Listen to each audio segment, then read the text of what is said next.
The autumn sun hung low over the Riverside County Fairgrounds, casting long shadows across the auction ring where fortunes changed hands and dreams were measured in dollars. The air carried the mingled scent of livestock, leather, and ambition. Wealthy ranchers lined the rails in their pressed shirts and polished boots, their eyes sharp as they evaluated each horse paraded before them. This was where bloodlines mattered, where pedigree determined value, and where anything less than perfection was dismissed with a wave of the hand. Before we jump back in, tell us where you're tuning in from, and if this story touches you, make sure you're subscribed, because tomorrow I've saved something extra special for you. The auctioneer's voice boomed across the crowd, rhythmic and insistent, calling out bids that climbed higher with each nod. Horses pranced through the ring, their coats gleaming under the afternoon light, each one a testament to careful breeding and expensive training. The crowd leaned forward, calculators working behind their eyes, already imagining ribbons and racing purses. Then the laughter started. It began as a low chuckle from somewhere near the back, then spread like wildfire through the assembled crowd. A chestnut gelding had been led into the ring, his coat the color of burnished pennies, his eyes dark and wary. He should have commanded respect, should have drawn serious bids from serious buyers.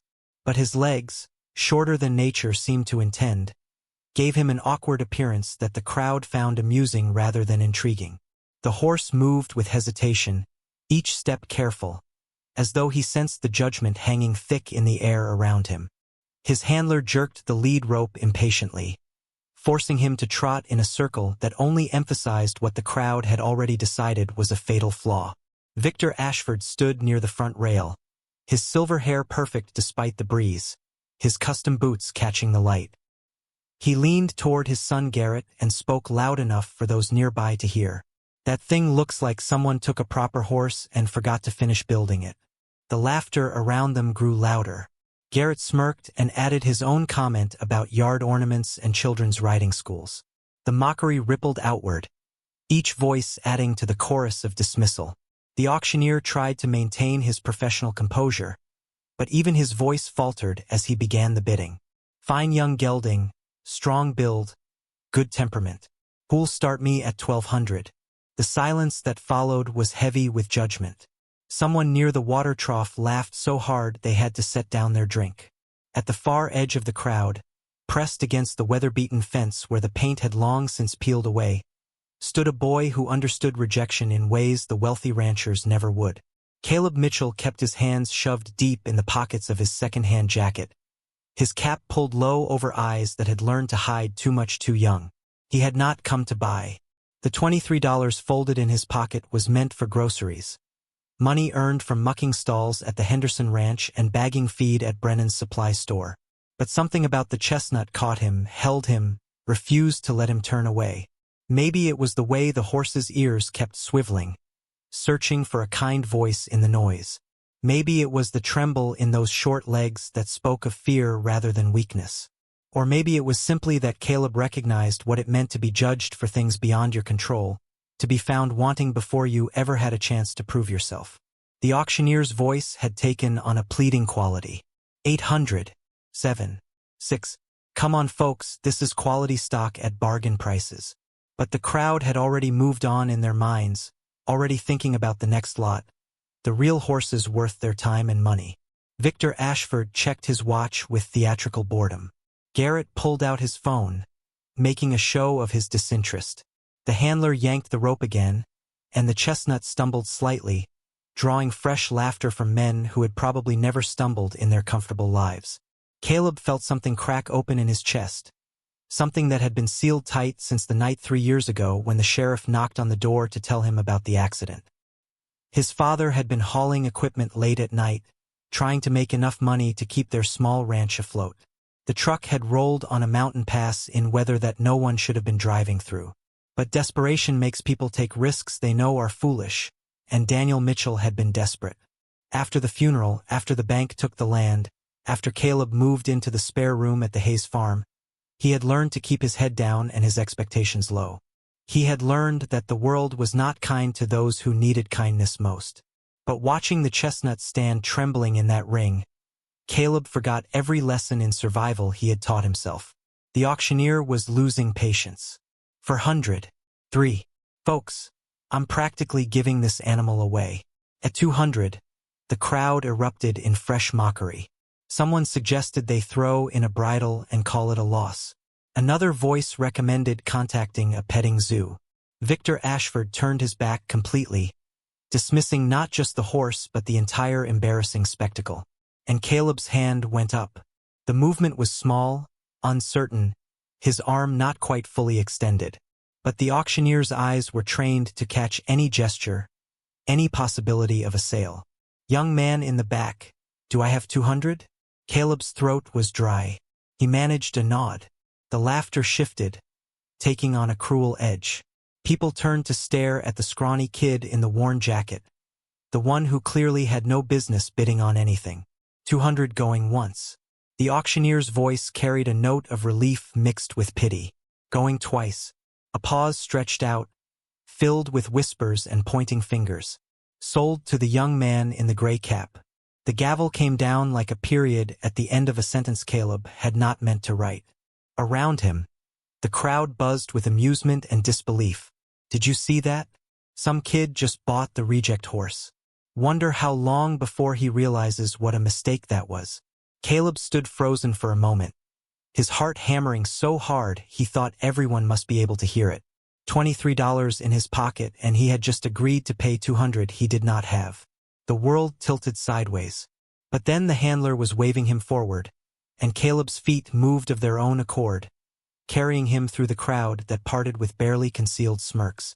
Up close, the chestnut was smaller than he had looked from a distance, but his eyes were enormous, liquid, and afraid. His coat, despite the dust of the ring, held an underlying shine that spoke of health beneath the awkward proportions. Caleb reached out slowly, his hands steady even though everything inside him shook. The horse flinched, then went still, nostrils flaring as he took in this new human scent. Caleb's fingers touched warm hide, felt the rapid heartbeat thrumming just beneath the surface. Hey there. His voice came out barely above a whisper. You're okay now. The words were as much for himself as for the horse. The handler thrust a rope into Caleb's hands and muttered something about paperwork at the office. As he walked away, Caleb heard him tell someone that fools and their money were easily parted. The chestnut stood perfectly still now, as though waiting to see what fresh humiliation this new owner would bring. Caleb ran his hand down the strong neck, felt the muscles there, solid and real. Whatever this horse lacked in conventional beauty, he made up for in presence. There was an intelligence in those dark eyes, a spirit that had been beaten down but not broken. Caleb knew that look. He saw it in the mirror every morning. The walk from the auction ring to the parking area felt longer than any distance Caleb had ever covered. The chestnut followed him with hesitant steps, stopping every few feet to assess the strange new situation. Caleb kept his voice low and steady, a constant murmur of reassurance that seemed to ease some of the horse's tension. Preparing and narrating this story took us a lot of time, so if you are enjoying it, subscribe to our channel. It means a lot to us. Now back to the story. Past clusters of ranchers still lingering over their successful purchases, still trading stories and strategies. More than one conversation stopped as Caleb walked by, replaced with barely suppressed laughter or outright mockery. One older man actually called out advice about getting his money back while he still could. Caleb's truck sat at the far edge of the lot, a faded blue Ford that had seen better decades. The passenger door did not open anymore, and the bed was more rust than metal in places, but it ran mostly, and that was enough. He had no trailer, had not planned on needing one. For a long moment he stood there, the rope in his hand, the horse at his side, and the full weight of his impulsive decision crushing down on him. $200. He did not have $200. Maggie would ask questions he could not answer. Emma would be thrilled, but her joy would not pay for feed or veterinary care or any of the 1,000 things a horse required.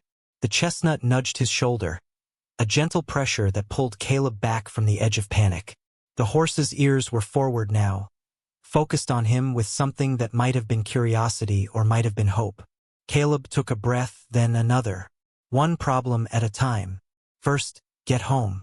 Figure out the rest later. He fashioned a makeshift lead from spare rope he found in the truck bed, checked it twice to make sure it would hold, and began the slow walk toward Oak Ridge Road.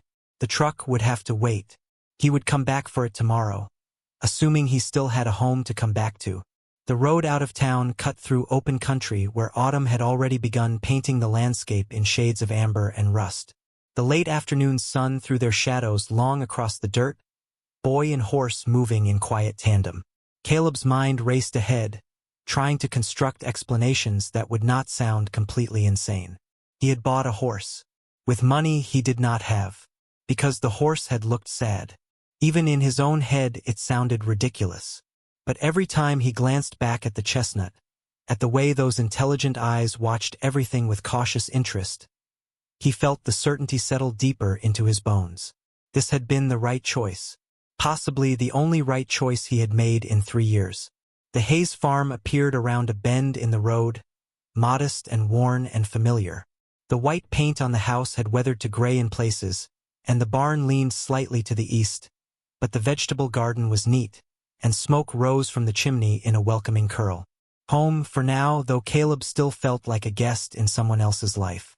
Maggie had taken him in without hesitation after the accident, had given him her late husband's room and treated him like family, but Caleb could not shake the feeling that he was borrowing time and space that did not belong to him. Emma saw them first. She had been playing near the garden, her blonde braids streaked with dirt, her overalls rolled up at the ankles. Her shriek of delight carried across the yard. "Caleb, you got a horse." She came running, all skinny legs and boundless energy, and skidded to a stop just shy of the chestnut's nose. The horse snorted, surprised, and Emma dissolved into giggles. "He's perfect. Can I pet him? What's his name? Is he ours? Can I ride him?" The questions tumbled out faster than Caleb could process, let alone answer. The screen door creaked, and Maggie stepped onto the porch, drying her hands on her apron. She was a small woman, barely 5 feet tall, but she had a presence that filled spaces much larger than her frame. Her gray-streaked hair was pulled back in a practical bun, and her eyes, the same blue as the Wyoming sky, missed nothing. She took in the scene with a single sweeping glance. The boy, the horse, the lack of a trailer. Her expression did not change, but Caleb saw the slight tightening around her mouth that meant she was calculating costs and consequences. She came down the steps slowly, her boots crunching on the gravel. Emma was already stroking the chestnut's nose, chattering about names and adventures, oblivious to the adult tension building in the air. Maggie stopped a few feet away, her arms crossed, and studied the horse with the practiced eye of someone who had spent a lifetime around animals. "He's built solid. Good chest, strong hindquarters. Those legs will cause talk though." Her voice was neutral, stating facts without judgment. "Where'd you find him?" "County auction." The words came out thin. Maggie's eyebrows rose fractionally. "Auctions require money, Caleb. Money we both know you don't have extra of." The truth sat between them, unavoidable. Caleb swallowed hard. "I know. I'll figure it out. I can work extra hours at Brennan's.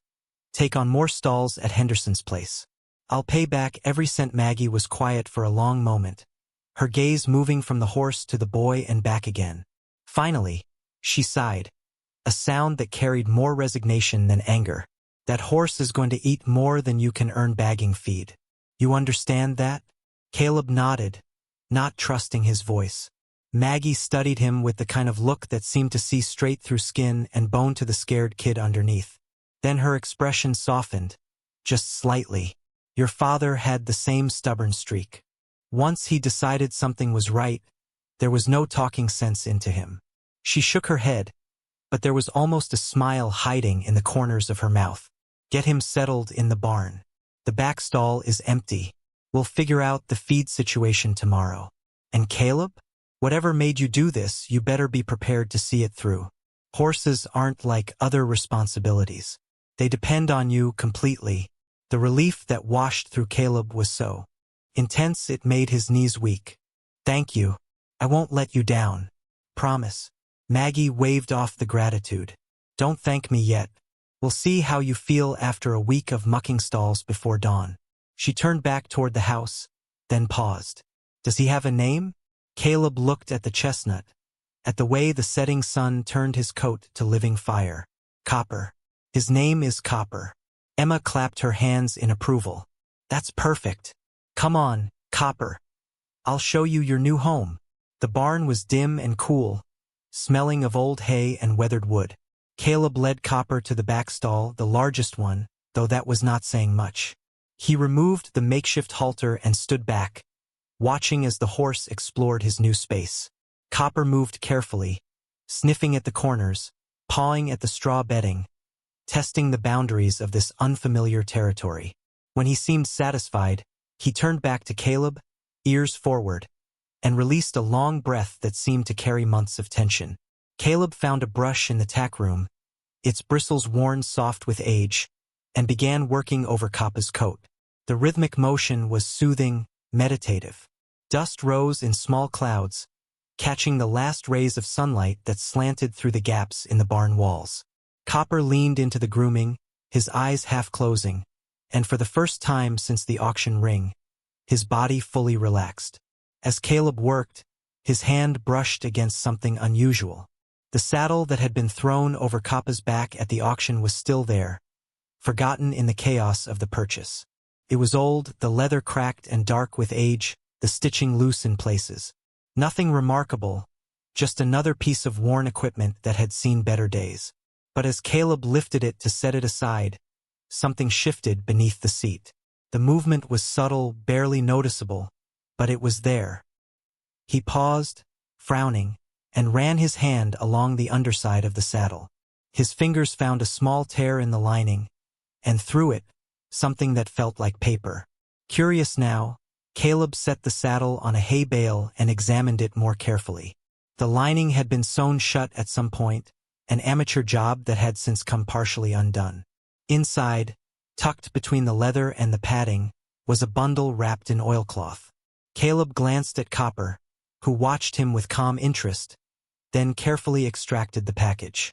It was surprisingly heavy, and as he unwrapped the protective cloth, his breath caught.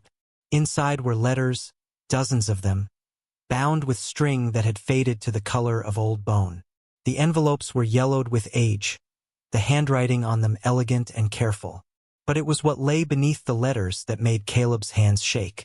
Photographs, old ones, their edges soft with time. And tucked among them, a small leather journal, its cover embossed with initials he could just barely make out in the failing light. He carried everything to the barn door where the light was better, his heart pounding for reasons he could not name. The top letter was addressed to someone named Catherine Ashford, care of the Riverside Post Office. The return address made Caleb's blood run cold. Daniel Mitchell, Oak Ridge Road, Riverside, Wyoming. His father's name, his father's address. The date on the postmark was 20 years old, from a time before Caleb was born, before the struggles that would eventually cost his father everything. With trembling fingers, Caleb opened the first letter. The handwriting was his father's. He recognized it from old birthday cards and shopping lists, but the words were nothing he had ever seen before. My dearest Catherine, I hope this letter finds you well, though I know the circumstances that keep us apart make wellness seem impossible. Your father's men came to the ranch again today. They made it clear that any attempt to contact you would result in consequences neither of us can afford. But I cannot let silence be my only answer to what we shared. I cannot let you believe I simply walked away. Caleb sank down onto the hay bale, the letter clutched in his hands, his mind reeling. Catherine Ashford, Victor Ashford's family. His father had known them, had been involved with someone from that family, someone important enough that men were sent to enforce separation.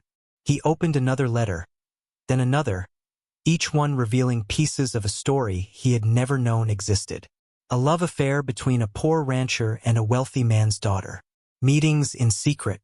Plans for a future that powerful people were determined to prevent. And woven through it all, a desperation that grew with each letter, a sense that time was running out. The photographs showed a young woman with kind eyes and dark hair, sometimes alone, sometimes with Caleb's father, both of them smiling with the kind of happiness that seemed to light them from within. In one photo, they stood beside a chestnut horse, the woman's hand on its neck, Daniel's arm around her shoulders. On the back, in his father's handwriting, 3 words and a date. Our boy Copper. 2 months before Caleb was born. The journal was harder to open. Caleb's hands would not stay steady. But when he finally managed it, the first entry was dated the week his father died. If you're reading this, then I am gone, and I have failed in the one thing I promised Catherine I would do. Keep Copper safe. Watch over him.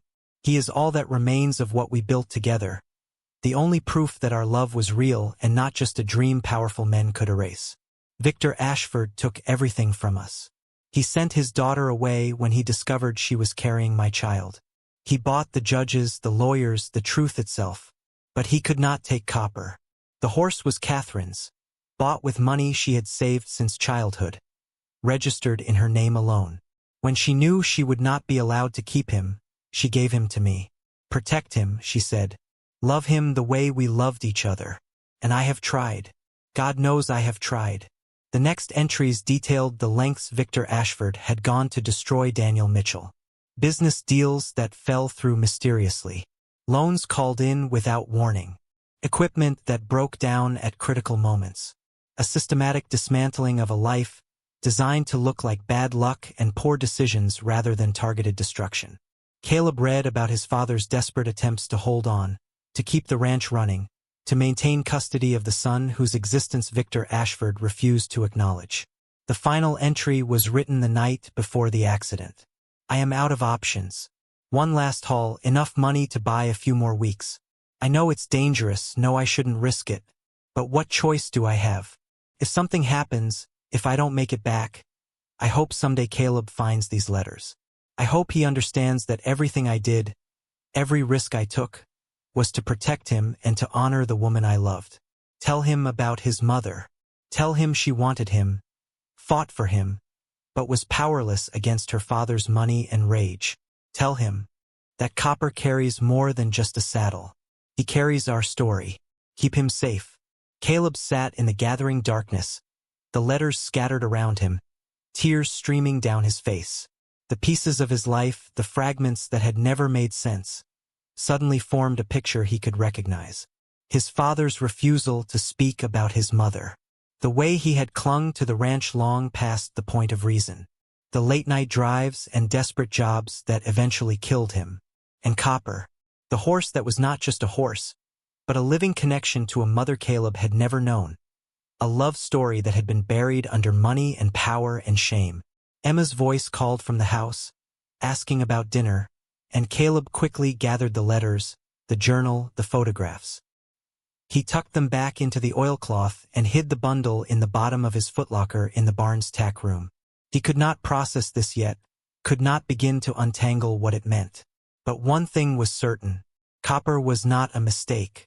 The horse standing calmly in the stall, munching hay as if he had always lived here, was the keeper of secrets that powerful people had worked very hard to bury. And now those secrets belonged to Caleb. He returned to Coppa's stall, leaning against the door frame, watching the way the horse's ears swiveled at every sound, always alert, always listening. Victor Ashford had laughed at this horse today, had dismissed him as worthless, just as he had tried to dismiss Caleb's father, just as he probably thought he had erased any trace of Catherine and Daniel's love. But here stood the proof, solid and real and impossibly alive. Caleb reached out, and Copper came to him immediately, pressing his forehead against the boy's chest in a gesture that felt ancient and knowing. You've been carrying this all along. The words came out rough, choked with emotion Caleb had not known he was capable of feeling. All this time you were keeping her secret, keeping their secret.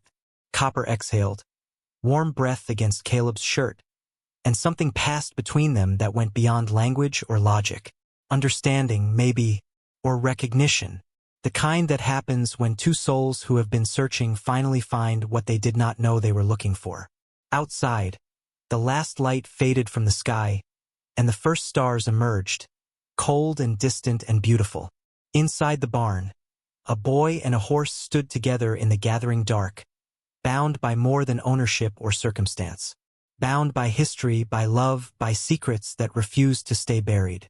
And somewhere in the night, The wind carried the scent of autumn and change, of endings that were also beginnings, of laughter that would soon turn to something else entirely.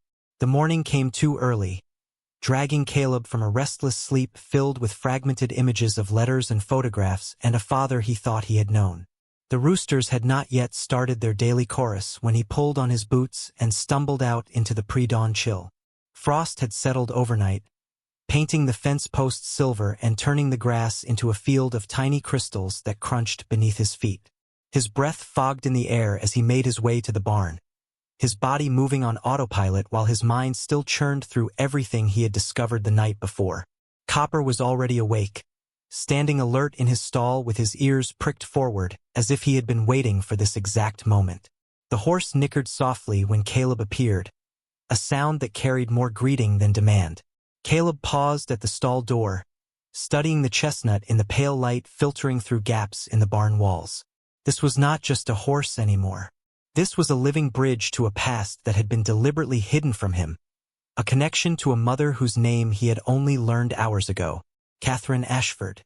The words felt strange in his mind, too formal, too distant for someone who had given him life. He entered the stall slowly, his hand extended, and Copper moved forward to meet him halfway. The horse's muzzle was velvet soft against his palm, warm despite the cold morning. Caleb ran his other hand down the strong neck, feeling the solid muscle beneath the hide, and wondered what stories this animal could tell if he had words. How many times had Catherine's hands touched this same spot? Had she stood in some other barn, in some other life, whispering her hopes and fears to this patient listener?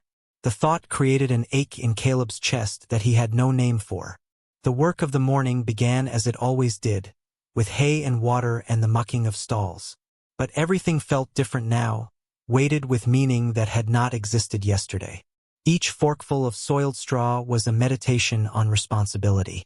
Each bucket of water carried from the pump was a reminder that choices, once made, became obligations that could not be unmade. Copper watched him work with calm interest, occasionally moving aside when Caleb needed access to a corner, but otherwise content to simply exist in this new space.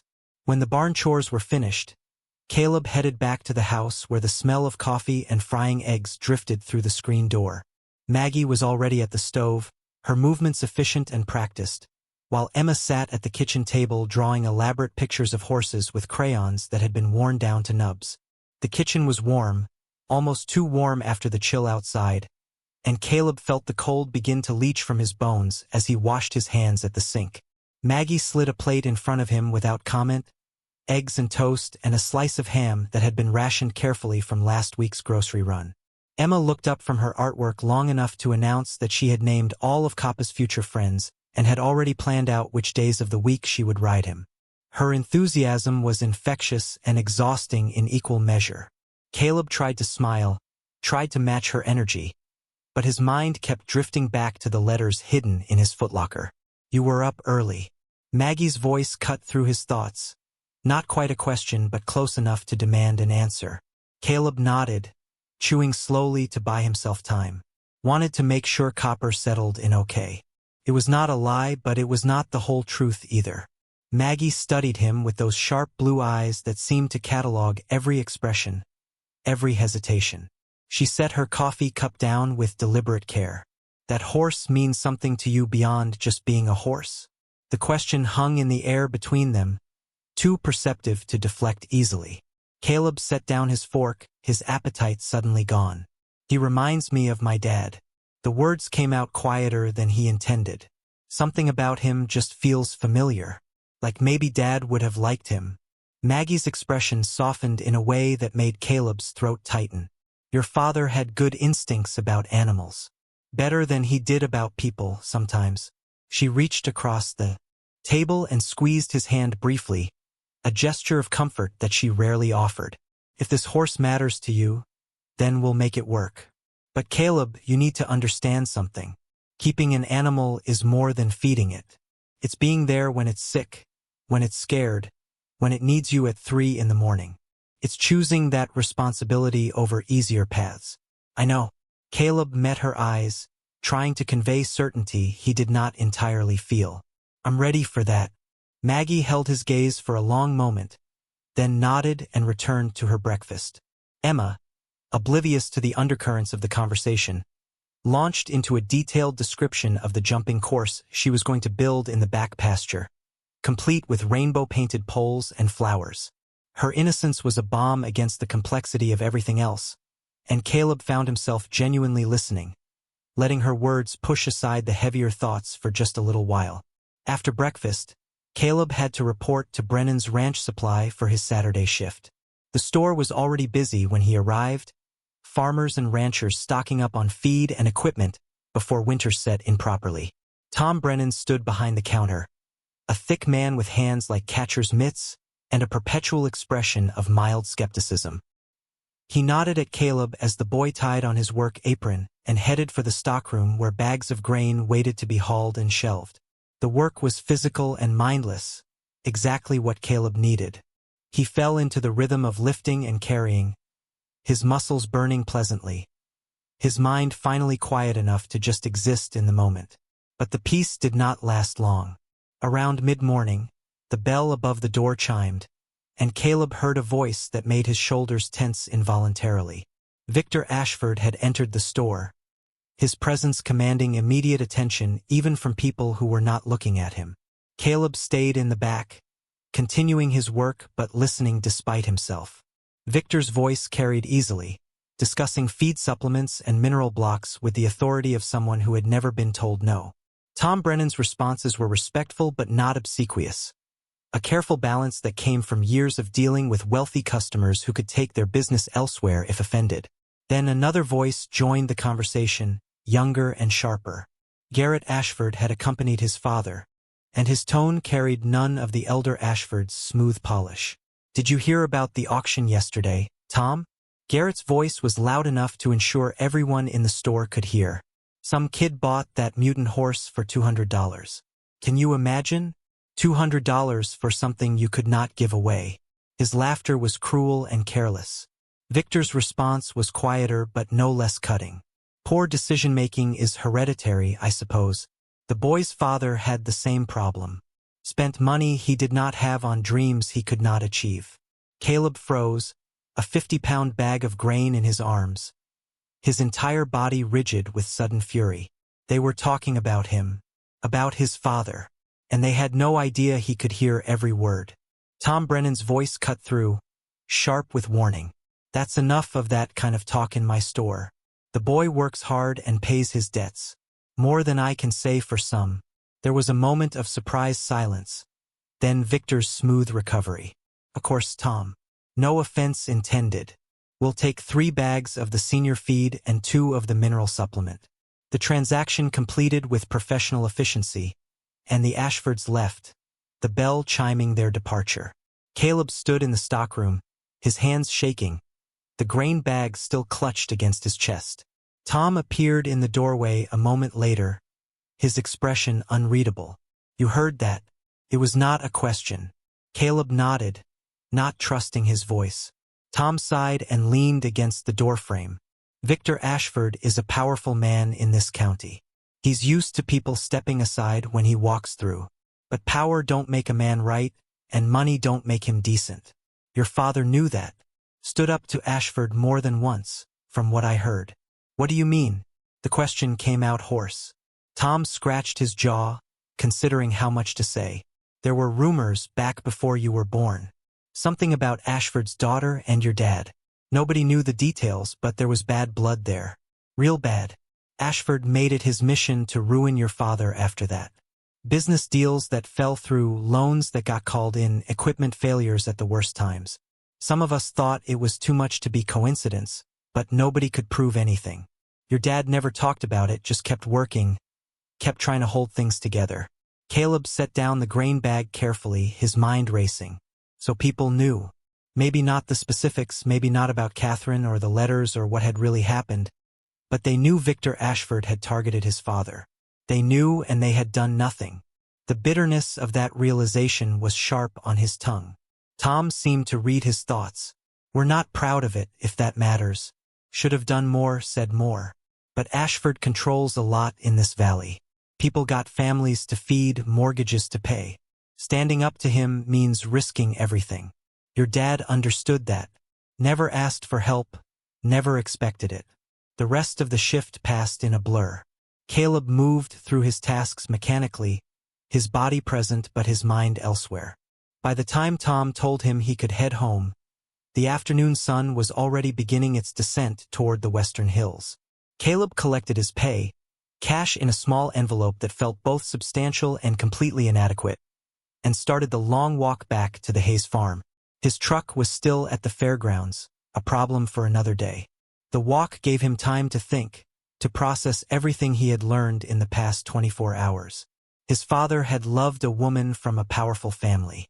That woman, Catherine, had been his mother. They had been torn apart by her father's interference, and the resulting fallout had destroyed Daniel Mitchell's life piece by piece. And Copper, the horse everyone mocked, was the only remaining evidence that any of it had been real. The weight of that knowledge was immense, but beneath the weight was something else. A sense of purpose that Caleb had not felt since before his father died.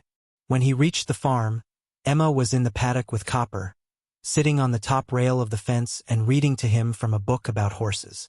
Her voice carried across the yard, earnest and animated, and Copper stood near the fence listening with his ears forward as if he understood every word.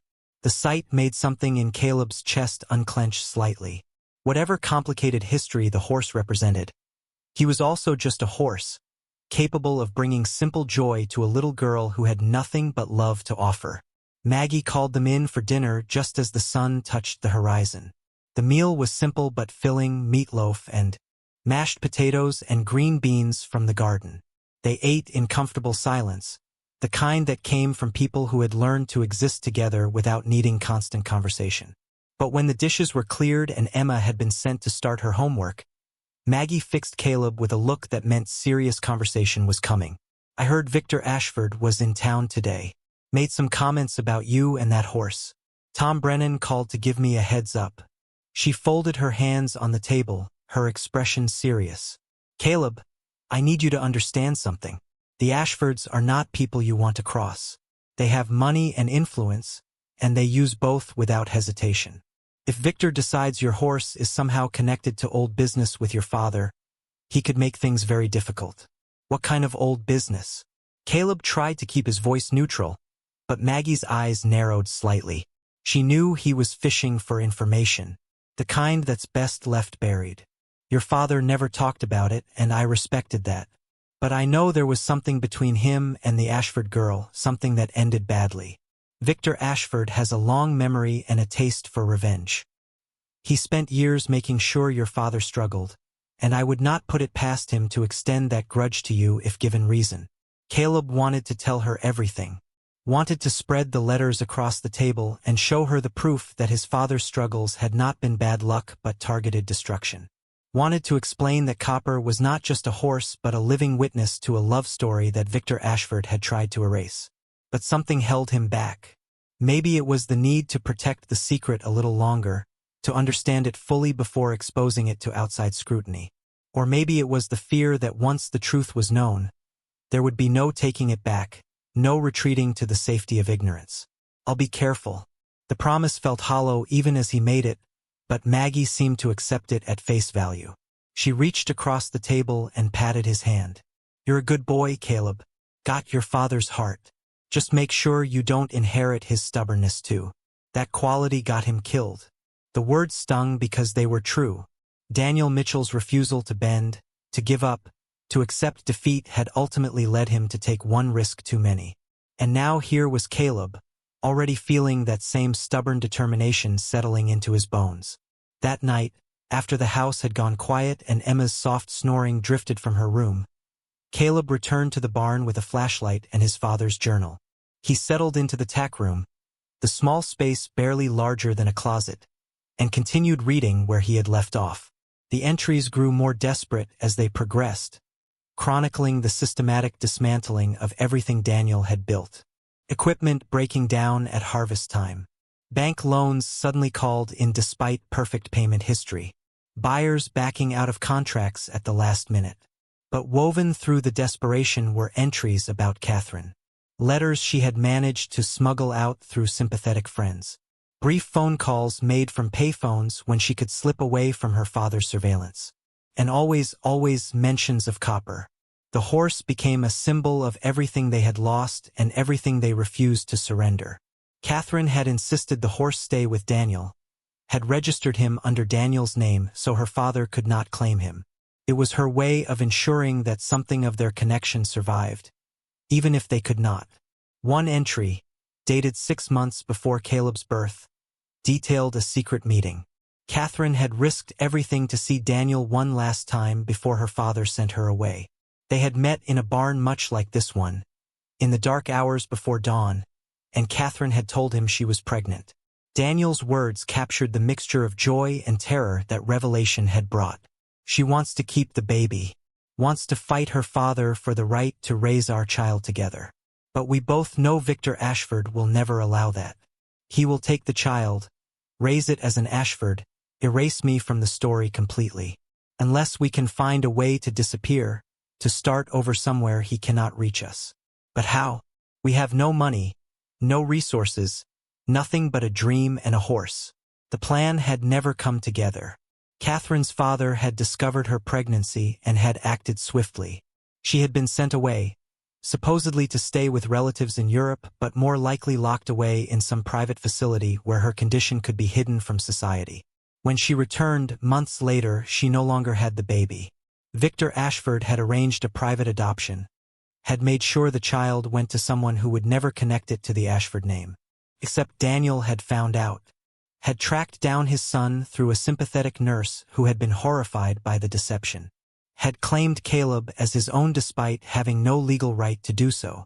The journal entries from that period were chaotic, filled with legal threats and desperate strategies.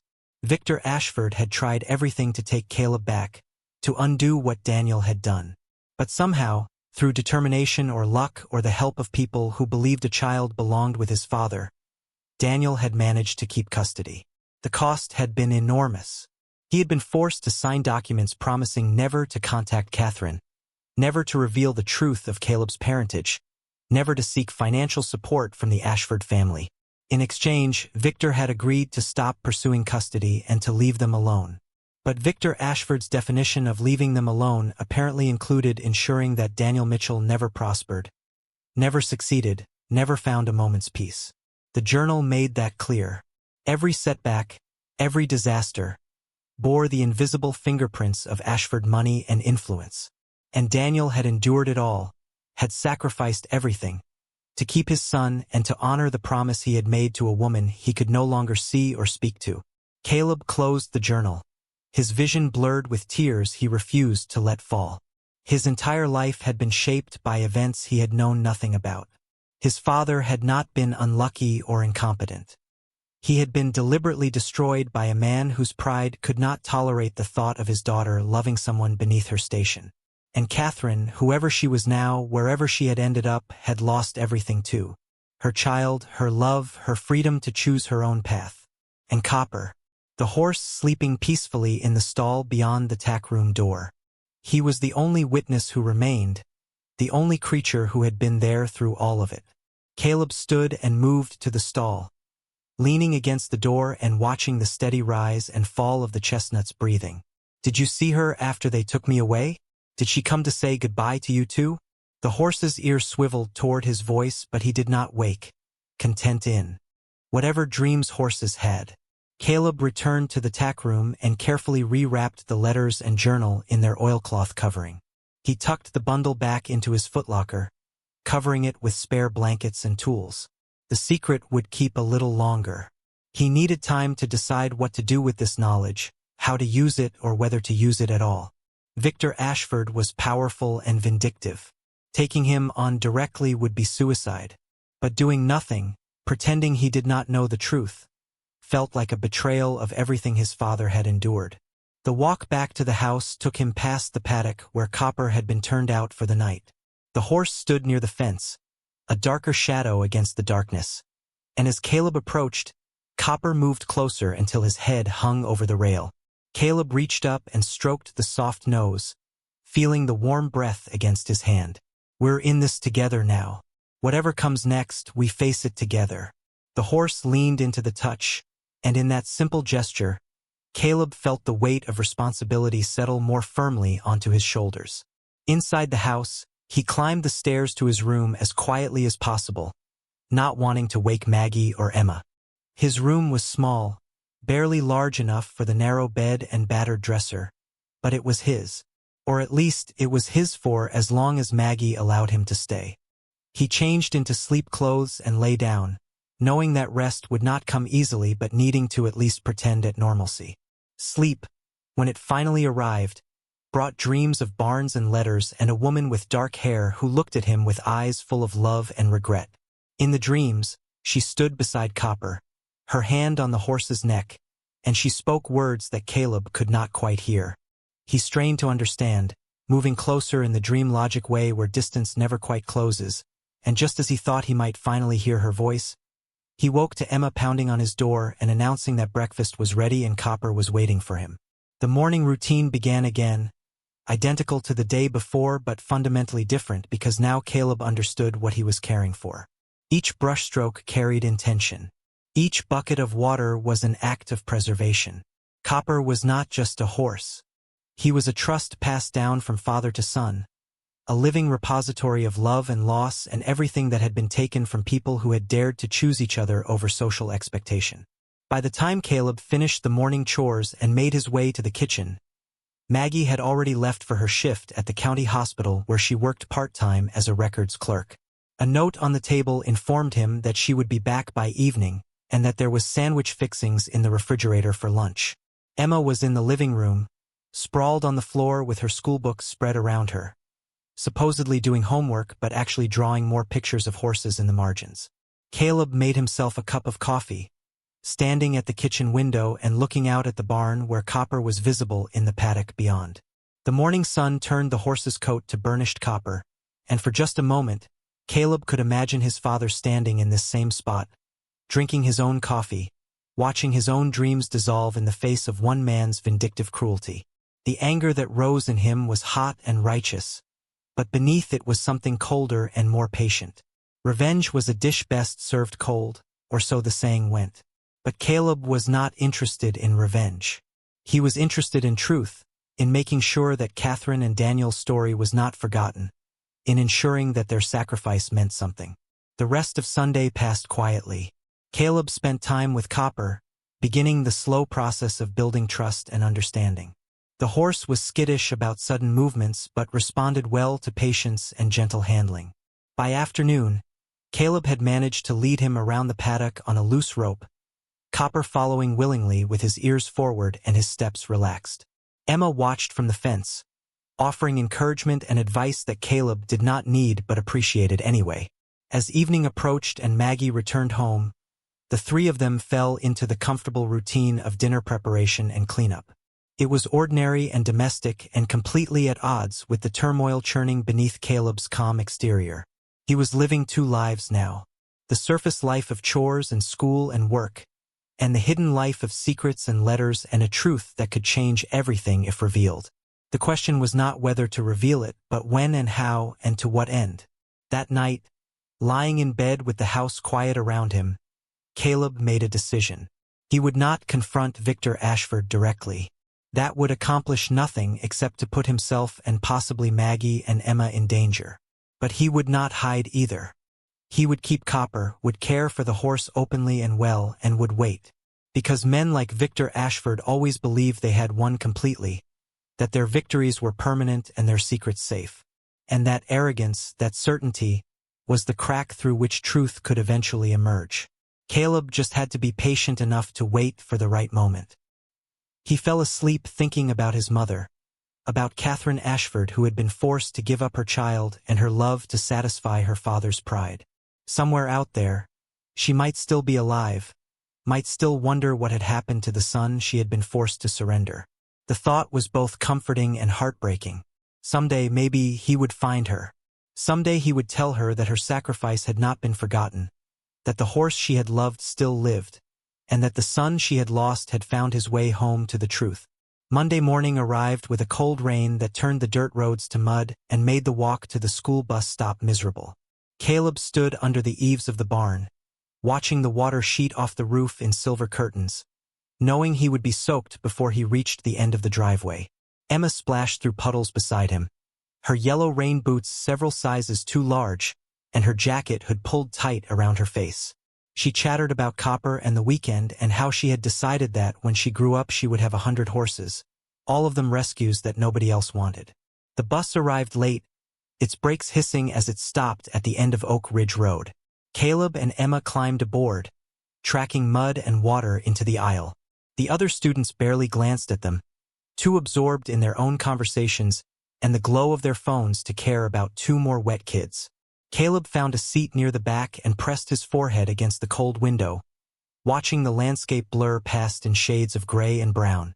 The monotony of the ride usually lulled him into a half-sleep, but today his mind was too active, too full of questions that had no easy answers. School was the usual collection of classes that demanded attention Caleb struggled to give.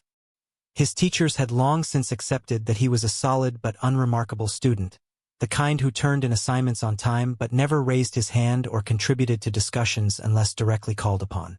He moved through the hallways like a ghost, present but not participating, and most of his classmates had forgotten he existed. It was a survival strategy he had perfected over the past 3 years, a way of being invisible that kept him safe from questions and pity and the well-meaning concern of people who could not possibly understand. Lunch period found him in the cafeteria, sitting alone at a corner table with a tray of food he had no appetite for. The room buzzed with the chaos of teenage social dynamics, groups forming and reforming around invisible hierarchies that Caleb had no interest in navigating. He was halfway through forcing down a sandwich when a shadow fell across his table. He looked up to find Garrett Ashford standing there, flanked by 2 other boys from the football team. Garrett's smile was all teeth and no warmth. "Heard you bought yourself a pet at the auction." Garrett's voice carried just enough volume to draw attention from nearby tables. "Must be nice, spending money you don't have on animals that can't even walk straight." The boys with him laughed on cue, and Caleb felt every eye in the cafeteria turn toward him. He set down his sandwich carefully, keeping his hands visible and his expression neutral. "Copper walks just fine." His voice was quiet but steady, and something in his tone made Garrett's smile falter for just a second. "That horse is a joke. My father said he wouldn't have taken it for free. Said only a fool would waste money on defective stock." Garrett leaned against the table, invading Caleb's space in a way that was clearly meant to intimidate. "But then again, your father was known for making bad decisions. Guess stupidity runs in the family." The cafeteria had gone quiet now, the usual noise dropping to whispers as everyone waited to see what would happen. Caleb's hands clenched under the table, his fingernails digging into his palms hard enough to hurt. "My father made the best decision of his life when he chose to be honest. Something your family wouldn't recognize if it bit them." The words were out before Caleb could stop them, propelled by anger and grief and the weight of secrets he could not yet reveal. Garrett's face flushed red, his jaw tightening. One of the boys beside him shifted forward, fists already clenching, but a teacher's voice cut through the tension like a knife. "That's enough. All of you, back to your tables. Now." The moment broke. Garrett straightened, his eyes promising that this was not over, and stalked away with his friends trailing behind him. The cafeteria slowly returned to its normal volume, though Caleb could feel the weight of stares and the buzz of gossip spreading like wildfire. He pushed his tray away, his appetite completely gone, and spent the rest of the lunch period in the library where silence was mandatory and confrontation unlikely. The afternoon classes dragged on with painful slowness. Caleb's mind kept drifting back to the cafeteria, to Garrett's words about his father and the thinly veiled threats. He knew he should have kept his mouth shut, should have let the insults roll off like they always had before. But something had changed. The letters in his footlocker, the truth about his mother, the knowledge that his father's struggles had been deliberately orchestrated. All of it had lit a fire in him that he could not easily extinguish. He was tired of being invisible, tired of accepting cruelty as if it were something to endure rather than resist. When the final bell rang, Caleb collected his books and headed for the bus, relieved that the day was finally over. But as he pushed through the double doors leading to the parking lot, he found Garrett waiting by the flagpole with a larger group of boys. They were not doing anything overtly threatening, just standing and talking, but their positioning blocked the most direct path to the bus. Caleb could see Emma already on board, her face pressed against a window, watching with worried eyes. He adjusted his backpack and walked forward, intending to pass by without engagement. But Garrett stepped directly into his path, and the other boys fanned out in a loose semicircle. "You think you're tough now, Miller? Think you can talk back to me in front of everyone?" Garrett's voice was low, meant only for those close enough to hear. Caleb stopped, his muscles tensing for whatever came next. He was not a fighter, had never been in a real fight in his life, but he also knew that backing down now would only make things worse. "I think you should get out of my way." Caleb kept his voice level, his eyes fixed on Garrett's face rather than the boys surrounding him. Garrett laughed, a harsh sound without humor. "Or what? You'll call that crippled horse of yours to come save you?" The boys around him joined in the laughter, but it sounded forced, artificial. Caleb realized with sudden clarity that they were performing for each other, locked into roles that adolescent masculinity demanded they play. Before the situation could escalate further, a truck horn blared from the parking lot. Tom Brennan's battered pickup had pulled up to the curb, and the feed store owner leaned out the window with an expression that brooked no argument. "Caleb, got a delivery needs unloading. You coming or not?" It was a lifeline disguised as a work obligation, and Caleb took it without hesitation. He sidestepped Garrett and walked toward the truck, feeling the weight of hostile stares on his back, but refusing to look over his shoulder. He climbed into the passenger seat, and Tom pulled away before anyone could object. They rode in silence for several blocks before Tom spoke. "Ashford's giving you trouble." Another statement that did not require confirmation. Caleb stared out the window, watching the town slide past. "Garrett said some things about my dad. About Copper." Tom grunted, his hands tight on the steering wheel. "Victor's son has all his father's arrogance and none of his intelligence. Dangerous combination in a young man with something to prove. You watch yourself around him, Caleb. Boys like that don't know when to stop." The truck pulled into the feed store's small parking lot, and Tom killed the engine. There was no delivery waiting, Caleb realized. Tom had simply manufactured an excuse to extract him from a bad situation. The older man seemed to read his thoughts and shrugged. "Can't have my best worker getting suspended for fighting. Bad for business." But there was kindness beneath the gruff words, and Caleb felt a rush of gratitude that he did not know how to express. "Thank you." The words were inadequate, but Tom nodded as if they were enough.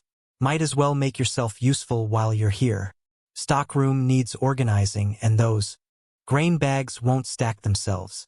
Caleb spent the next 2 hours in the back room, hauling and stacking and sorting, the physical labor helping to burn off the adrenaline that still buzzed through his system. Tom paid him in cash at the end, adding an extra 20 that Caleb tried to refuse. "Call it hazard pay for dealing with jackasses." Tom's expression was serious despite the crude humor. "And Caleb? Don't let the Ashfords make you small. Your father never did, and look what it cost him. But he died knowing he stood for something. That's worth more than all their money." The walk home took longer than usual, the rain having returned to a steady drizzle that soaked through Caleb's jacket. By the time he reached the Hayes farm, his clothes clung to him and his teeth chattered with cold. Maggie took one look at him and ordered him directly to a hot shower, brooking no argument.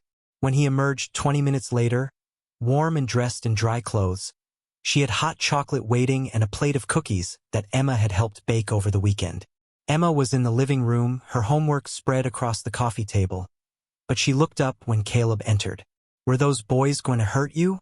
Her voice was small, worried, and Caleb realized she had seen more than he wished. He sat beside her, wrapping his hands around the mug of hot chocolate. "No, they were just being stupid. Sometimes people say mean things because it makes them feel big." Emma considered this with the seriousness of someone much older than 9. Like how they laughed at Copper because he's different. Exactly like that. But Copper doesn't care what they think. Emma's logic was simple and unassailable. He just keeps being himself. Caleb smiled, feeling some of the tension in his chest ease. You're right. That's exactly what he does. And maybe that's what we should do too. Emma nodded sagely and returned to her homework, apparently satisfied that the world made sense again. Caleb wished he could share her certainty, but the adult complexities of what he faced would not resolve so neatly. After dinner, he returned to the barn as had become his evening ritual. Copper greeted him with a soft whicker, and Caleb spent an hour brushing the horse's coat until it gleamed in the lantern light. He talked while he worked, his voice low and continuous, telling Copper about his day and his frustrations and his fears. The horse listened with pricked ears, occasionally turning his head to nudge Caleb's shoulder as if offering encouragement. It was easier to speak honestly to the horse than to any human, easier to admit his doubts and uncertainties to this patient listener who would never judge or offer unwanted advice. When the grooming was finished, Caleb retrieved the bundle of letters from his footlocker and carried them to a hay bale where the light was better. He had been reading them chronologically, but tonight he skipped ahead, looking for mentions of what had happened after Catherine was sent away. He found an entry dated 2 months after Caleb's birth, and his father's handwriting was shakier than usual, as if written in great distress. They told her the baby died. Told her there were complications during delivery and that I never existed. She believes she lost everything. I want to contact her, want to tell her the truth, but Ashford's lawyers made it clear that any attempt to reach her will result in losing Caleb permanently. They have the money and power to take him, to disappear him into their world where I will never find him again. So I stay silent, and Catherine grieves for a child who is alive, and I raise a son who will never know his mother. The cruelty of it is beyond measure. Caleb read the words 3 times, each pass driving the knife of understanding deeper. His mother thought he was dead, had mourned him as lost, and his father had been forced to let her believe that lie or risk losing everything. The injustice of it was staggering, the calculated cruelty of Victor Ashford's revenge more than Caleb's mind could fully process. He closed the journal and sat in the quiet barn, listening to Kappa's breathing and the patter of rain on the roof, and felt something harden inside him that had been soft before. The next few days settled into an uneasy routine. School remained hostile territory where Garrett and his friends made a point of being present whenever Caleb moved through the hallways. They did not confront him directly again, but the threat hung in the air like smoke, impossible to ignore. Caleb kept his head down and his responses minimal, refusing to give them ammunition for another scene. At home, he threw himself into caring for Copper, spending every free moment with the horse, building trust through patience and consistency. Copper responded to the attention with growing confidence. His initial skittishness began to fade, replaced by a calm attentiveness that made him easy to work with. Caleb started basic groundwork, teaching the horse to respond to voice commands and gentle pressure, and was surprised by how quickly Copper learned. The horse was intelligent and willing, qualities that had been overlooked by everyone who had judged him solely on his appearance. By the end of the week, Caleb could lead Copper anywhere on the property without a rope, the horse following him like a large, copper-colored shadow. On Saturday morning, Caleb woke to find Maggie already up and dressed, standing in the kitchen with a cup of coffee and a thoughtful expression. When he came downstairs, she gestured for him to sit. "I've been thinking about that horse of yours. He's good with Emma, patient and gentle. And from what I've seen, he's smart. Maybe there's potential there that others missed." She paused, choosing her words carefully. "There's a small show coming up in 3 weeks. Local thing, nothing fancy, but it includes a trail class for green horses. Entry fee is $25. I'm thinking you should enter." Caleb stared at her, certain he had misheard. "A show? With Copper?" Maggie nodded. "People around here have short memories but long mouths. They'll talk about that horse being a waste of money until they see otherwise. A trail class would show what he can do, show that he's trainable and willing. Might change some minds, including Victor Ashford's." She set down her coffee cup. "And before you say you can't afford it, I'll cover the entry fee. Consider it an investment in proving that not everything worth having comes with a fancy pedigree." The offer was staggering, both in its generosity and its implications. Maggie was essentially betting on him, on Copper, on the possibility that they could prove everyone wrong. Caleb felt emotion tighten his throat, making speech difficult. I don't know what to say. You say yes, and then you work harder than you've ever worked. Because if you're going to do this, you do it right. No half measures, no excuses. You show them what that horse is made of. Her voice was firm but not unkind, and Caleb recognized the challenge for what it was. A chance to honor his father's legacy, to stand up for what had been dismissed and discarded. Yes, the word came out strong, certain. I'll do it. We'll do it. Maggie smiled, a rare full smile that transformed her usually serious face. Good. Now finish your breakfast. You've got 3 weeks to get that horse ready, and based on what I've seen, you'll need every day of it. The rest of the morning passed in a blur of planning and preparation. Caleb drew up a training schedule, mapping out daily sessions that would gradually increase in difficulty. He would need to teach Copper to navigate obstacles, to cross water, to pass through tight spaces, all while remaining calm and responsive. The work began immediately. That afternoon, Caleb set up a simple obstacle course in the paddock using materials he found around the farm. Wooden pallets became bridges to walk over. A blue tarp became a water simulation. A narrow path between hay bales became a gate to squeeze through. Copper approached each new challenge with cautious interest, sometimes balking but never panicking. Caleb worked with endless patience, breaking each obstacle down into smaller steps, rewarding every attempt whether successful or not. Emma became his assistant, helping to reset obstacles and offering encouragement that Copper seemed to genuinely appreciate. She had a natural way with the horse, her small hands gentle and her voice perpetually cheerful. Copper would lower his head for her to scratch behind his ears, and she would giggle with delight at the privilege of being trusted by this patient giant. Watching them together, Caleb felt a fierce protectiveness that extended beyond the horse to encompass Emma's innocent belief that goodness would prevail if given enough love and effort. By the end of the first week, Copper was navigating the basic obstacles with minimal hesitation. The progress was encouraging, but Caleb knew they had barely scratched the surface of what would be required at an actual show. He needed to expose Copper to more challenging conditions, to noise and crowds and unexpected situations that might spook a less solid horse. The problem was resources. He had no trailer to transport Copper to different locations, no money for professional training, no connections to people who might help. The solution came from an unexpected source.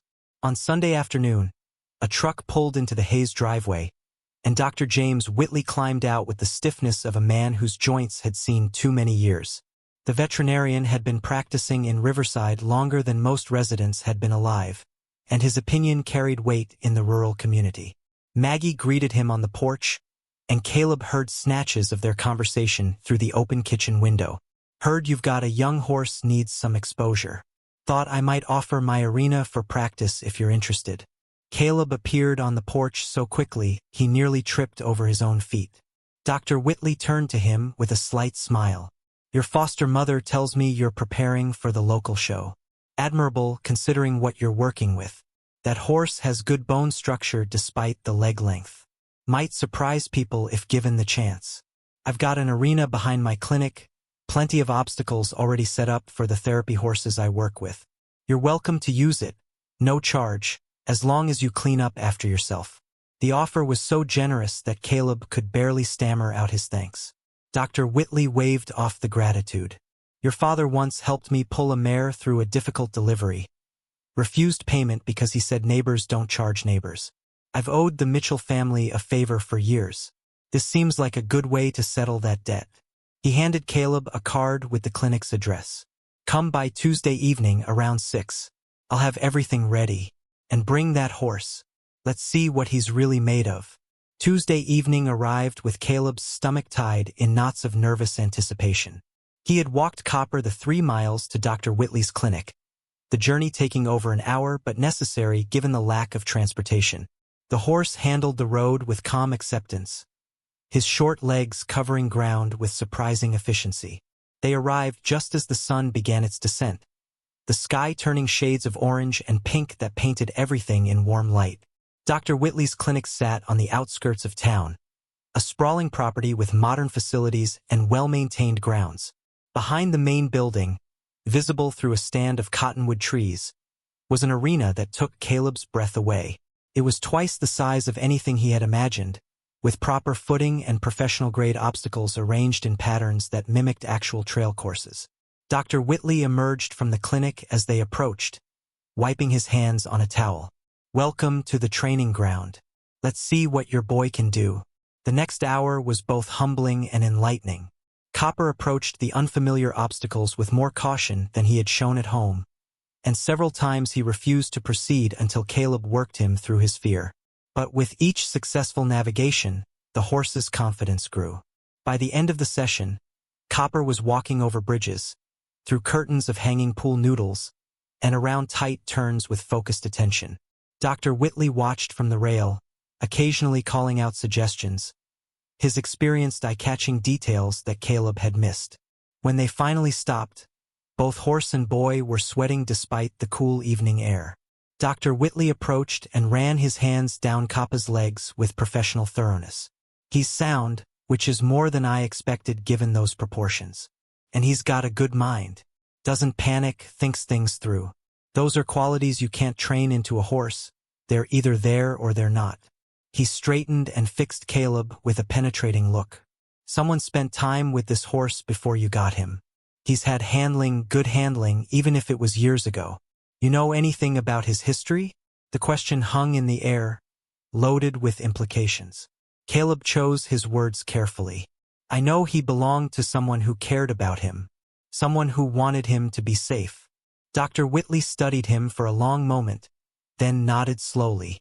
"Sometimes the best things in life come with stories attached. Stories that don't need telling until the time is right." He patted Coppa's neck. "Bring him back Thursday, same time. We'll work on speed transitions and backing through obstacles. If you're serious about that show, we need to cover every possibility." The walk home was accomplished in full darkness, Caleb leading Copper by feel and trust more than sight. The horse followed without hesitation, his presence solid and reassuring in the night. They passed through town where streetlights cast pools of yellow illumination and the occasional car hissed by on wet pavement. At Brennan's feed store, still lit despite the late hour, Caleb saw Tom through the window inventorying stock. The older man looked up and raised a hand in greeting, and Caleb waved back, feeling connected to the community in ways he had not experienced since before his father died. When they finally reached the Hayes farm, Maggie was waiting on the porch despite the hour. She came down to help with Coppa's care, holding the lantern while Caleb brushed him down and checked his legs for any swelling or injury. The horse was tired but content, accepting his hay with quiet appreciation. As they walked back to the house, Maggie put a hand on Caleb's shoulder. "Dr. Whitley called. Said you did well tonight. Said the horse has more potential than anyone gave him credit for." She paused. "Also said you're carrying some kind of weight that's got nothing to do with training. If you ever want to talk about it, I'm listening." The offer was genuine, Caleb knew, but he was not ready to share the letters or the truth they contained. Not yet, maybe not ever. Some secrets were meant to be carried alone, at least until the moment when revealing them would serve a purpose beyond simple unburdening. "Thank you." The words encompassed more than just her willingness to listen, and Maggie seemed to understand. She squeezed his shoulder once and headed inside, leaving him alone with the night and his thoughts. Caleb stood in the yard for a while longer, looking up at the stars that seemed impossibly distant and yet somehow within reach. 3 weeks until the show. 3 weeks to prepare Copper for public scrutiny, to prove that dismissed and discarded things could still have value. But beneath that goal lay another, deeper purpose. Every time he worked with Copper, every moment of patience and progress, was a tribute to the parents who had loved each other enough to defy expectations. Catherine and Daniel had been denied their future together, but their son and their horse would stand in that arena as living proof that love left marks the powerful could not erase. He went inside finally, climbing the stairs to his small room where exhaustion pulled him immediately toward sleep. But before surrendering to it, he retrieved his father's journal and added his own entry on a blank page at the back. "I'm going to show them, Dad. Going to show everyone that you were right to believe in things other people called impossible. Copper and I, we're going to stand in that arena, and we're going to prove that worth isn't measured by appearance or pedigree. We're going to honor what you and Mom tried to build. The pen trembled slightly in his hand, but the words were steady. A vow made in the darkness to the people who would never hear it spoken aloud, but who deserved to have it honored nonetheless. The 3 weeks passed in a blur of training sessions that left both Caleb and Copper exhausted but steadily improving. Every Tuesday and Thursday evening found them at Dr. Whitley's arena, working through increasingly complex obstacle patterns, while the veterinarian watched with his practiced eye and offered corrections that were always constructive, never harsh. On the other days, Caleb continued training at home, refining the basics until Copper could navigate their makeshift course blindfolded if horses were capable of such things. The physical transformation in Copper was remarkable. His coat had taken on a deeper shine from proper nutrition and regular grooming. The nervous energy that had defined him at the auction had been replaced by quiet confidence, a steadiness that showed in every movement. But the change in Caleb was equally profound, though less visible to outside observers. The boy who had spent 3 years trying to disappear now walked with his shoulders back and his head up, no longer apologizing for space he occupied in the world. School remained complicated. Garrett Ashford had not let their cafeteria confrontation fade into memory. Instead, he and his friends had taken to shadowing Caleb through the hallways, their presence a constant low-grade threat that never quite escalated into something actionable but never fully dissipated either. They made comments just loud enough to be heard but quiet enough to maintain deniability. They blocked doorways with their bodies arranged to look accidental. They laughed at private jokes whenever Caleb passed, jokes that were obviously at his expense even if the specific content remained unspoken. But Caleb had learned something from working with Copper, something about patience and the long game. He did not rise to the bait, did not give them the reaction they sought. Instead, he moved through their harassment like water around stones, present but untouchable, and his refusal to engage seemed to frustrate them more than any confrontation could have. He watched Garrett's face darken with each failed provocation and knew that the other boy's pride was taking damage from this inability to provoke a response. The morning of the show arrived with unseasonable warmth, as if autumn had momentarily forgotten itself and decided to gift them one last taste of summer. Caleb woke before dawn, too nervous to sleep any longer, and found Maggie already in the kitchen with coffee brewing and a substantial breakfast laid out on the table. Emma appeared moments later, already dressed in her best outfit and bouncing with excitement that no amount of adult anxiety could diminish. Today's the day. Today everyone gets to see how amazing Copper is. Dr. Whitley arrived at 7 with his truck and a borrowed horse trailer that had seen better days but was structurally sound. Loading Copper took longer than expected, the horse balking at the unfamiliar ramp and the dark interior of the trailer. But Caleb worked him through it with the same patient repetition he had applied to every other challenge, and eventually Copper walked up the ramp and into the trailer as if he had been doing it his entire life. The relief Caleb felt was so intense it made his knees weak. The drive to the showgrounds took 30 minutes, winding through countryside that was achingly beautiful in the morning light. Maggie rode in the truck cab with Dr. Whitley, while Caleb and Emma sat in the back seat. Emma chattering non-stop about everything and nothing while Caleb stared out the window and tried to calm his racing heart. This was it. The moment when all their work would be tested in public, when Copper would either prove himself or confirm every dismissive judgment that had been made about him. The showgrounds were modest compared to larger equestrian facilities, just a series of outdoor arenas and a small covered pavilion for spectators and vendors. But to Caleb it looked enormous and overwhelming, filled with horses and riders who all seemed to know exactly what they were doing, while he felt like an imposter who had stumbled into a world where he did not belong. Dr. Whitley seemed to sense his panic and spoke quietly as they unloaded Copper. Everyone here started somewhere. Caleb, half these people showing today are just as nervous as you. They've just learned to hide it better. Focus on your horse, trust your training, and remember that you've already accomplished something most of them never will. What's that? Caleb's voice came out thin and uncertain. Dr. Whitley smiled. You took something broken and made it whole. You saw value where everyone else saw waste. That matters more than any ribbon ever will. The words steadied something in Caleb's chest, gave him enough calm to begin the process of getting Copper ready for their class. He brushed the horse's coat until it gleamed like new pennies, picked out his hooves with meticulous care, and adjusted the borrowed tack until everything sat perfectly. Emma appointed herself as equipment manager, holding brushes and hoof picks and offering a constant stream of encouragement that Copper seemed to find soothing. The trail class was scheduled for mid-morning, giving Caleb time to walk Copper around the grounds and let him acclimate to the environment. The horse took in everything with alert but calm attention, his ears swiveling to track sounds from all directions, but his body remaining relaxed under Caleb's guidance.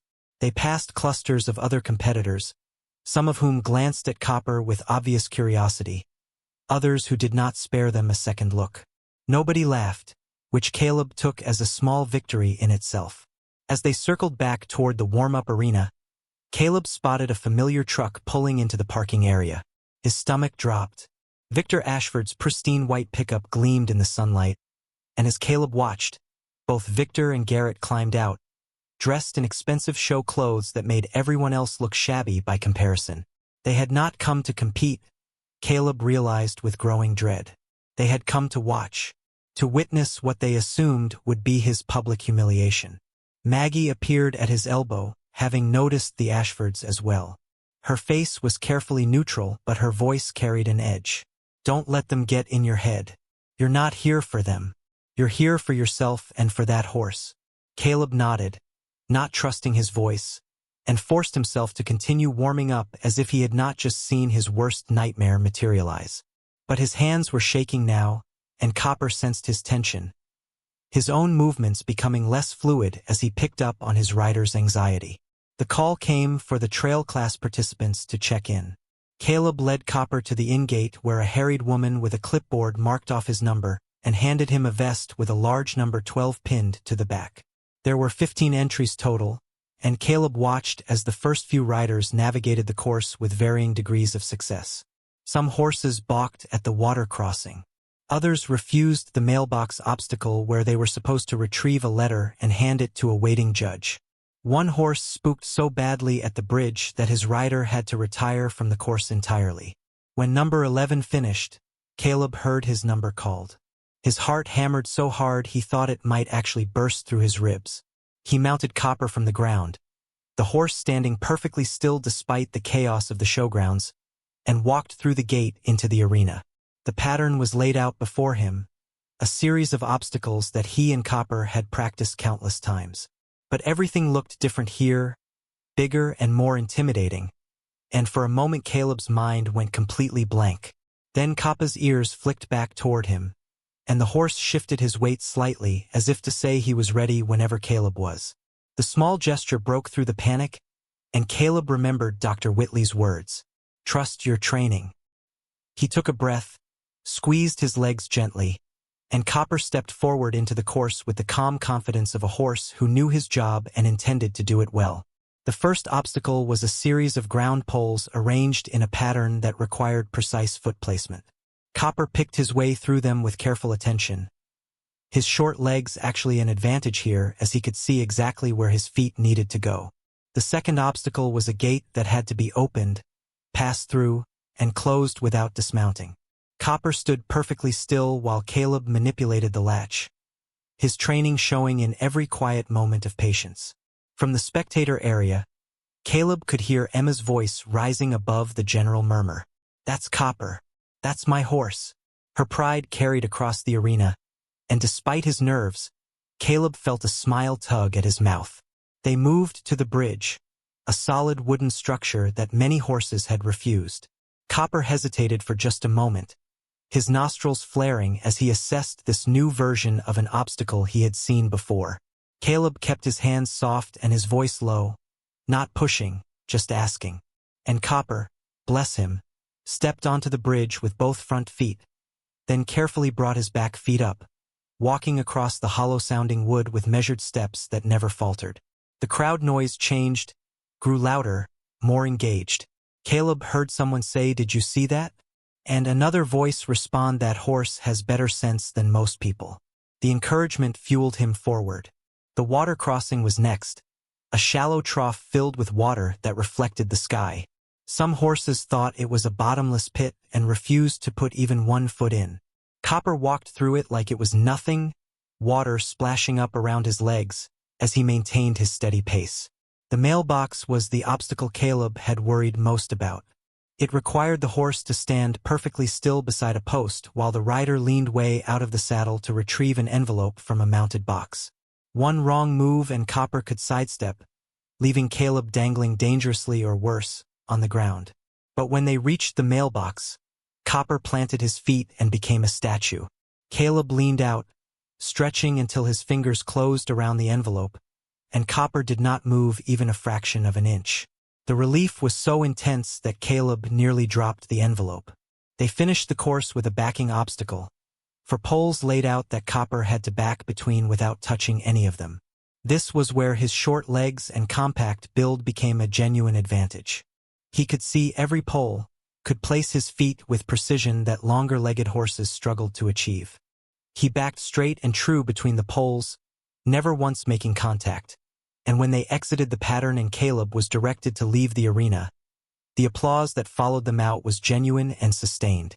Caleb dismounted on shaking legs, his whole body trembling with adrenaline and relief and something that might have been joy. Maggie was there immediately, pulling him into a fierce hug while Emma danced around them both, her squeals of delight loud enough to startle nearby horses. Dr. Whitley appeared with a water bucket for Copper and a quiet well done that meant more than any amount of effusive praise could have. They had to wait through the remaining entries before the placings would be announced, and those minutes felt longer than the entire morning had. Caleb walked Copper to cool him down, the horse's neck still damp with sweat but his breathing already returned to normal. Emma walked beside them, one small hand on Copper's shoulder, her running commentary a mixture of pride and speculation about what place they might earn. Caleb tried not to hope for too much. Completing the course without disaster was victory enough. The announcement came from the pavilion, the judge's voice amplified through speakers that crackled with age. In 6th place, number 12, Caleb Mitchell on Copper. It was not first place, not even close, but it was a ribbon, tangible proof that they had done something worth recognizing. Caleb's vision blurred with sudden tears that he angrily wiped away before anyone could see. He led Copper into the arena where the other placing riders waited, horses arranged in order from 1st to 6th. A woman pinned a green ribbon to Copper's bridle, and the crowd applauded politely for all the participants. As they left the arena, Caleb found Victor and Garrett Ashford standing near the exit gate. Victor's expression was unreadable, but Garrett looked like he had bitten into something sour. Victor spoke, his voice carrying that smooth quality that made everything sound reasonable even when it was not. "Congratulations, young man. That was a respectable performance. The horse shows more promise than I expected." He paused, and something shifted in his eyes. Something that might have been calculation or might have been concern. "Tell me, where did you acquire that particular animal?" The question landed like a stone in still water, sending ripples of implication in all directions. Caleb kept his expression neutral, years of practice at hiding emotion serving him well. "At the county auction. Same as anyone else might have." Victor's gaze sharpened. "I see. And the horse came with tack, I presume? That saddle looks like it has some age to it." Caleb felt the weight of the letters pressing against his conscience, the knowledge of what that saddle concealed making his palms sweat. "Just an old saddle. Nothing special." Victor studied him for a long moment, and Caleb had the distinct impression that the man saw more than was being said. Then Victor nodded slowly and stepped aside, gesturing for them to pass. "Well, congratulations again. Perhaps we'll see you at future shows." The tone was pleasant, but the subtext was clear. Victor Ashford had noticed something, suspected something, and would not simply let this go. As Caleb led Copper past, he caught Garrett's eye and saw confusion there, as if the younger Ashford could not quite reconcile what he had witnessed with the narrative he had constructed about the worthless horse and the foolish boy. Back at the trailer, Maggie helped load Copper while Dr. Whitley handled the paperwork. Emma clutched the green ribbon like it was made of gold, chattering about how they would frame it and hang it in the barn where everyone could see. The drive home was quieter than the drive there had been, all of them processing what had happened in their own ways. Caleb stared out the window, watching the familiar landscape roll past, and felt the full weight of Victor Ashford's attention settling onto his shoulders like a physical thing. When they arrived back at the Hayes farm, several neighbors had gathered to congratulate them, word having spread with the mysterious speed that characterized small-town news. Tom Brennan was there with a bag of grain as a gift. The Hendersons brought cookies. Even old Mrs. Palmer from down the road made an appearance, her ancient eyes bright with interest as she studied Copper and declared him a fine animal who would do the community proud. The spontaneous celebration warmed something in Caleb that had been cold for too long, reminded him that community could be support as well as judgment. As evening approached and the neighbors drifted away, Caleb found himself alone in the barn with Copper, brushing him down one final time before settling him for the night. The horse stood with his hip cocked, relaxed and content, and Caleb leaned against his warm shoulder, feeling the steady heartbeat beneath the hide. "We did it. We showed them you weren't a mistake." The words caught in his throat. That I wasn't a mistake either. He retrieved the bundle of letters from his footlocker, intending to return them to their hiding place, but instead found himself opening his father's journal one more time. He turned to the final entry, the one written the night before the accident, and read his father's words with new understanding. "If something happens, if I don't make it back, I hope someday Caleb finds these letters. I hope he understands that everything I did, every risk I took, was to protect him and to honor the woman I loved." Caleb pulled out a pen and turned to a fresh page. He hesitated only a moment before writing. "I found them, Dad. I found the letters, and I understand now. I understand what you sacrificed, what you endured, what you gave up so that I could exist. And I promise you this. I won't let their story end in silence. I won't let Victor Ashford erase what you and Mom built together. Copper and we're going to make sure people remember that love matters more than power, that dignity can't be bought or sold, and that some things are worth fighting for even when the fight seems impossible." He closed the journal and sat in the quiet barn, listening to the sounds of evening settling over the farm. Somewhere in the distance, a coyote called and another answered. The wind moved through the cottonwood trees, making them whisper secrets to the darkening sky. And in his stall, Copper exhaled a long breath and shifted his weight, settling into sleep with the trust of an animal who knew he was finally, truly home. The green ribbon hung from a nail on the stall door, catching the last rays of light filtering through the barn walls. It was just a ribbon, just a piece of cloth and some cheap metal. But to Caleb it represented something far greater. Proof that dismissed things could rise. Evidence that patient work mattered more than instant perfection. A symbol of the bond between a boy and a horse, both of whom the world had tried to break, but who had instead found strength in each other. Tomorrow would bring new challenges. Victor Ashford's interest was not something that would fade quietly. Garrett's bruised pride would likely manifest in fresh harassment at school. The financial struggles of keeping a horse would not magically resolve. But tonight, in this moment, Caleb allowed himself to simply exist in the satisfaction of having proven everyone wrong. His father would have been proud. His mother, wherever she was, whatever she believed about the child she thought had died, would have been proud too. Caleb stood and gave Copper one final pat, the horse barely stirring from his doze. He turned down the lantern and stepped out into the cool evening air, closing the barn door behind him. Above, the first stars were emerging, pinpricks of light against the deepening blue. He stood for a moment, looking up at them, and felt connected to something larger than himself. To all the people throughout history who had stood in defiance of those who told them they were not enough. To everyone who had loved beyond the boundaries society tried to impose. To every outcast and underdog who refused to accept the world's verdict about their worth. Inside the house, he could hear Emma singing and smell whatever Maggie was cooking for dinner. Normal, domestic sounds that meant safety and acceptance and home. He climbed the porch steps and went inside, letting the screen door close softly behind him. Tomorrow would come with its complications and challenges. But tonight he had this. A ribbon on a nail, a horse in a barn, and the knowledge that sometimes, if you were patient enough and stubborn enough and brave enough, the world could be convinced to change its mind. Up next, you've got two more standout stories right on your screen. If this one hit the mark, you won't want to pass these up. Just click and check them out.